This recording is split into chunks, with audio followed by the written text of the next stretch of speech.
1971 December 23 അന്നായിരുന്നു Julian കോപ്കെ എന്ന 17 വയസ്സുള്ള പെൺകുട്ടിയുടെ ജീവിതത്തിൽ മറക്കാനാവാത്ത ഓർമ്മകൾ സമ്മാനിച്ച ദിവസം. 1954 ഒക്ടോബർ 10-നാണ് ജൂലിയൻ കോപ്കെ പെറുവിലെ ലിമയിൽ മ്യൂസിയം ഓഫ് നേച്ചർ ഹിസ്റ്ററിയിലെ ജീവനക്കാരുടെ ഏക മകളായി ജനിച്ചത്. ഗവേഷണത്തിൽ താൽപര്യമുള്ള അവളുടെ മാതാപിതാക്കൾ പ്രധാനമായും ആമസോൺ മഴക്കാടിനെ പറ്റി പഠിക്കാനായിരുന്നു ശ്രമിച്ചത്.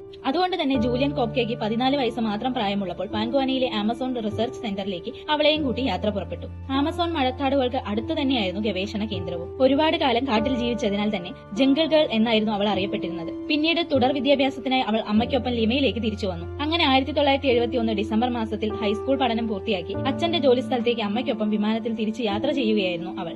എന്നാൽ നിർഭാഗ്യമെന്ന് പറയട്ടെ, അവളും അമ്മയും യാത്ര ചെയ്ത വിമാനം ഇടിമിന്നലേറ്റ് ചിന്നിച്ചിതറി. തകർന്നു വീണതോ ഏതു മനുഷ്യരും ആദ്യമൊന്ന് ചെല്ലാൻ മടിക്കുന്ന ആമസോൺ മഴക്കാട്ടിൽ. 9 രാജ്യങ്ങളിലെ പരന്നു കിടക്കുന്ന കൊടുങ്കാട്, വിഷച്ചിലന്തിയും വിഷത്തവളയും മുതൽ അനാക്കോണ്ട വരെയുള്ള അറിയുന്നതും അറിയാത്തതുമായ ജീവിവർഗങ്ങൾ, വിഷക്കൂണുകൾ മുതൽ വിഷക്കായ വരെ നിറയുന്ന നിബിഡവനം, മാംസദാഹികളായ പിരാന മത്സ്യങ്ങൾ നിറഞ്ഞ ആമസോൺ നദി. ഇത്രയും മരണക്കെണി ഒരുക്കി കാത്തിരിക്കുന്ന ആമസോൺ ഉൾക്കാട്ടിലാണ് ജൂലിയൻ കോപ്കെ ആകപ്പെടുന്നത്. വളരെ മോശം കാലാവസ്ഥയായിരുന്നു വിമാനം പുറപ്പെട്ട ആ ദിവസം. സാധാരണ ഇങ്ങനെയുള്ള അവസ്ഥകളിൽ വിമാനം താഴ്ന്നാണ് പറക്കാറുള്ളത്. എന്നാൽ ക്രിസ്മസിന് 2 ദിവസം മുൻപായതിനാലും താഴ്ന്നു പറന്നാൽ യാത്രക്കാരെ നിശ്ചിത സമയത്ത് എത്തിക്കാൻ കഴിയാത്തതിനാലും ആ ദിവസം വിമാനം സമുദ്രനിരപ്പിൽ നിന്ന് 3.2 കിലോമീറ്റർ ഉയരത്തിലാണ് പറന്നത്. സ്വാഭാവികമായും ആ വിമാനത്തിൽ ആരും തന്നെ ജീവനോടെ ഉണ്ടാവാനുള്ള യാതൊരു സാഹചര്യവുമില്ല.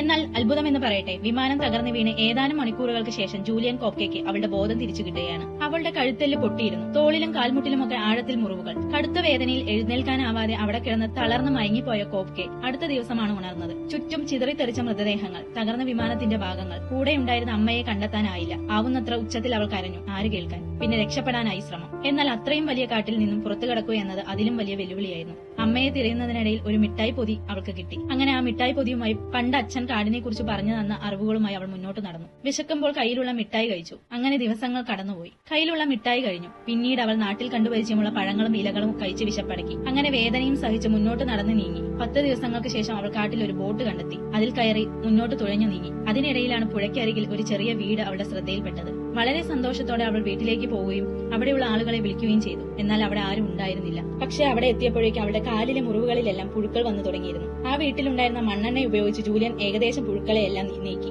അധികം വൈകിയില്ല. ആ വീട്ടിലേക്ക് ചില ആളുകൾ വന്നു. അവരോട് അവൾ സംഭവിച്ചതെല്ലാം പറഞ്ഞു. പിന്നീട് അവളെ ആശുപത്രിയിലേക്ക് എത്തിക്കുകയും അവൾക്ക് പ്രാഥമിക ചികിത്സയും ലഭിച്ചു. ദിവസങ്ങൾ നീണ്ട വേദനകൾക്കൊടുവിൽ അവൾക്ക് ആരോഗ്യം തിരിച്ചു കിട്ടി. പിന്നീട് ജൂലിയൻ കോപ്കെയിലൂടെ വിമാനം എവിടെയാണ് തകർന്നു വീണതെന്ന് അധികൃതർ മനസ്സിലാക്കുകയും എല്ലാ ശവശരീരങ്ങളും കണ്ടെത്തുകയും ചെയ്തു. പക്ഷേ ഞെട്ടലോടെ ജൂലിയൻ മറ്റൊരു സത്യം കൂടി മനസ്സിലാക്കി. വിമാനം തകർന്നു വീണ സമയത്ത് അവളുടെ അമ്മയ്ക്ക് ജീവൻ ഉണ്ടായിരുന്നു എന്ന്. പിന്നീട് അവളുടെ കഥ 1974 മിറാക്കിൾ സ്റ്റിൽ ഹാപ്പൻ എന്ന പേരിൽ ഒരു സിനിമയായും 1998 വിങ്സ് ഓഫ് ഹോപ്പ് എന്ന പേരിൽ ഡോക്യുമെന്ററി ചിത്രമായും പുറത്തിറങ്ങി. ജൂലിയൻ കോപ്കെ ജൂലിയൻ ഡിലർ എന്ന പേര് സ്വീകരിച്ച് ഈ ഭൂമിയിൽ ജീവിച്ചിരിപ്പുണ്ട്. ആര് കേട്ടാലും ആദ്യമൊന്ന് വിശ്വസിക്കില്ലെങ്കിലും ഇതൊരു യാഥാർത്ഥ്യത്തിന്റെ കഥയാണ്. മനുഷ്യനെ പോലും പച്ചയ്ക്ക് കഴിക്കുന്ന ഗോത്രവർഗ്ഗക്കാരുള്ള കാട്ടിൽ 11 ദിവസത്തോളം അകപ്പെട്ടുപോയ ഒരു 17-കാരിയുടെ അതിജീവനത്തിന്റെ കഥ.